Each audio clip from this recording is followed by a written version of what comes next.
Unha comisión que creo que é un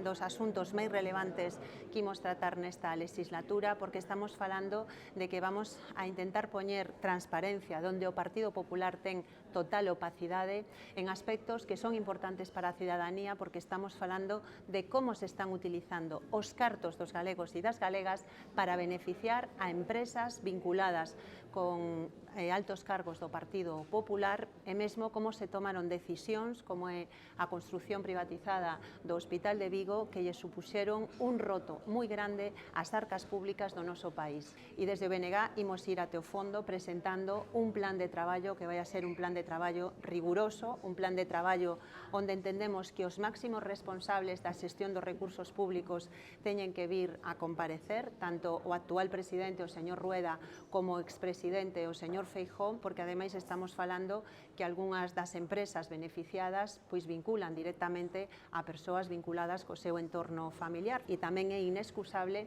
que nesta comisión de investigación por fin se entreguen todos os expedientes que levamos anos solicitado e que o Partido Popular oculta. Nós creemos que hai que erradicar calquer corruptela da administración e o Partido Popular ten que dar moitas explicacións nesta comisión de investigación.